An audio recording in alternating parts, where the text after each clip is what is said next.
I'm Zoe Romanowski with Alatea Media, and I'm speaking with Father Michelem Remerym, a Dutch Catholic priest in Switzerland and the author of Tweeting with God, which was just published in English by Ignatius Press.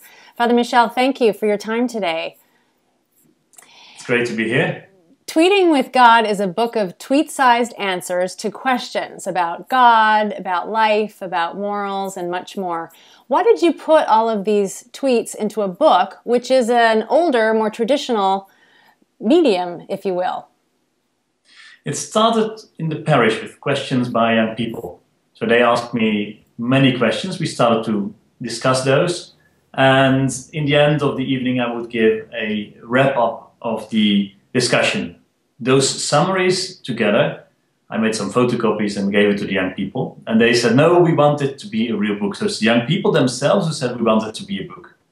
So we made a book out of it. And only later on they came with the argument, a very important argument. Today many people do not read books, therefore let us be present also on the social media and also on the internet. So that's when we expanded the project towards a website, an application which is linking actually the printed book with matter online, and in that way we developed the project further on. Marshall McLuhan, I don't know if you've heard of him, the Catholic philosopher, said the medium is the message. And he meant that society is not just affected by the content delivered by a medium, but by the characteristics of the medium itself. Should we be concerned that mediums like Twitter are inherently antithetical to fostering understanding and depth when it comes to faith? Well, it's true that you see that today people are less and less used to reading long texts and listening to complicated argumentations. That's one of the things that we found. But if you want to start speaking to people, you have to start there where they are. So why don't we start speaking in short answers and help people then on the basis of those short answers to start thinking for themselves. I've seen in the parish it works that way. We started with, basically it was a course in learning how to think.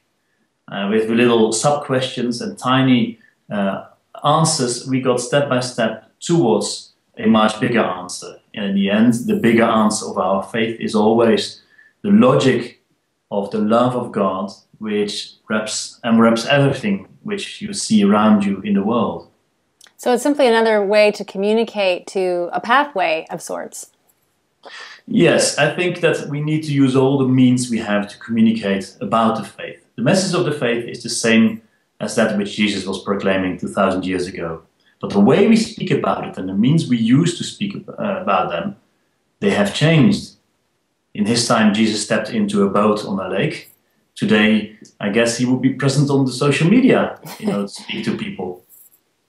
A lot of Catholics are trying to use social media, as you know, for evangelization. What would be your advice to them? Well, I think one of the things is to keep in mind that social media is just one of the ways in which you reach people. And a real relationship that cannot be based only on social media.